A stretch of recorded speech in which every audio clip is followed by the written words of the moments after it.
லைவ்ல பார்க்குறாரா? அருமையா ராஜ்குமார் பேசினார். நீங்க நல்ல கைத்தட்டி அவரை வாழ்த்த வேண்டும். அவர் சொன்ன மாதிரி அந்த அரங்கநாதர், ஸ்ரீரங்கத்திலே பள்ளி கொண்டிருக்கிற ரங்கநாதர் தெற்கு பார்த்த ரங்கநாதர். அது தெரியுமா உங்களுக்கு?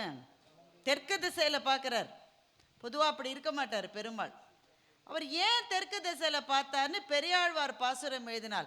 வீடனை பார்த்துக்கிட்டே இருக்கணும்னு ஆசைப்பட்டதுனால தான் தெற்கு நோக்கியே பெருமாள் படுத்திருக்காருன்னு பெரியாழ்வார் பாசுரமே இருக்கிறது. அவ்வளவு பெருமைக்குரிய வீடனனை கட்சித்தாவல் சட்டத்திலே கைது செய்ய சொன்னால் ராஜ்குமாருக்கு கோபம் வருவது இயற்கை தான். அதனால தான் பொங்கி எழுந்துட்டார்.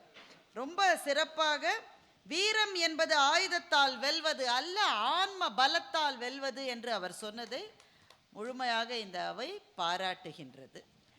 கவிதாவை பற்றி சொன்ன அந்த ஒரு சொல்ல நீக்கிடலாம் வேணாம். நம்ம பட்டிமன்றங்களில் எல்லாருமே மிழற்றுகிற இனிமை சொற்களை பேசுகிறவர்கள். எத்தனை பாடல்களை ராஜ்குமார் சொன்னார். அது வாழ்த்துக்கும் பாராட்டுக்கும் உரியது. அது கம்பன் மேடை என்று வந்தால், வள்ளுவன் மேடை என்று வந்தால், இளங்கோவுக்கான மேடை என்று வந்தால், அந்த இலக்கியவாதிகளை பற்றி மட்டும் பேசுவது என்பது இன்னமும் கூட பொருத்தம்.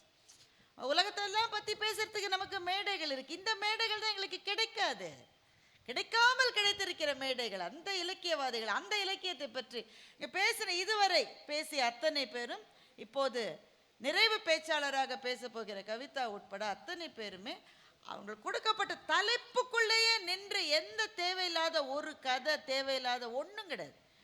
அதற்காகவே தங்கள் கதாபாத்திரத்துக்காக போராடிய இந்த பேச்சாளர்களுக்கு என்னுடைய மனமார்ந்த பாராட்டுதல்களை தெரிவித்து, வீடனா அவ்வளவு சாதாரணமாக சொல்லக்கூடாதுன்னு ராஜ்குமார் சொன்னதை நினைவில் வச்சுக்கோங்க. வைணவ உலகம் ஆழ்வார் என்று சொல்லுகின்றது.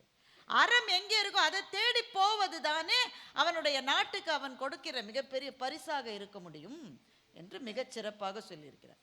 என்னோட அண்ணன் தான், அவன் தப்பு பண்ணாததுக்காக நான் அவனோடய இருந்தா அறம் என்று வந்தால் அண்ணன் என்ன தம்பி என்ன, எந்த பந்த பாசமும் இல்லாமல் யார் நியாயத்தின் பக்கம் இருக்கிறார்களோ அவர்களுக்காக ஒலித்த குரல் வீடனனுடைய குரல் என்று ராஜ்குமார் மிக அழகாக சொல்லியிருக்கிறார்.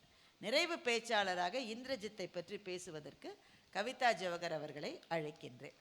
கவிதா ஜவகர் ஒரு கவிதாயினியும் கூட. கரிசல்காரி என்ற பெயரிலே மிகச்சிறப்பான கவிதைகளை எழுதுகிற நம்முடைய இலக்கிய உலகத்துக்கு கிடைத்திருக்கிற பெரும் சொத்து.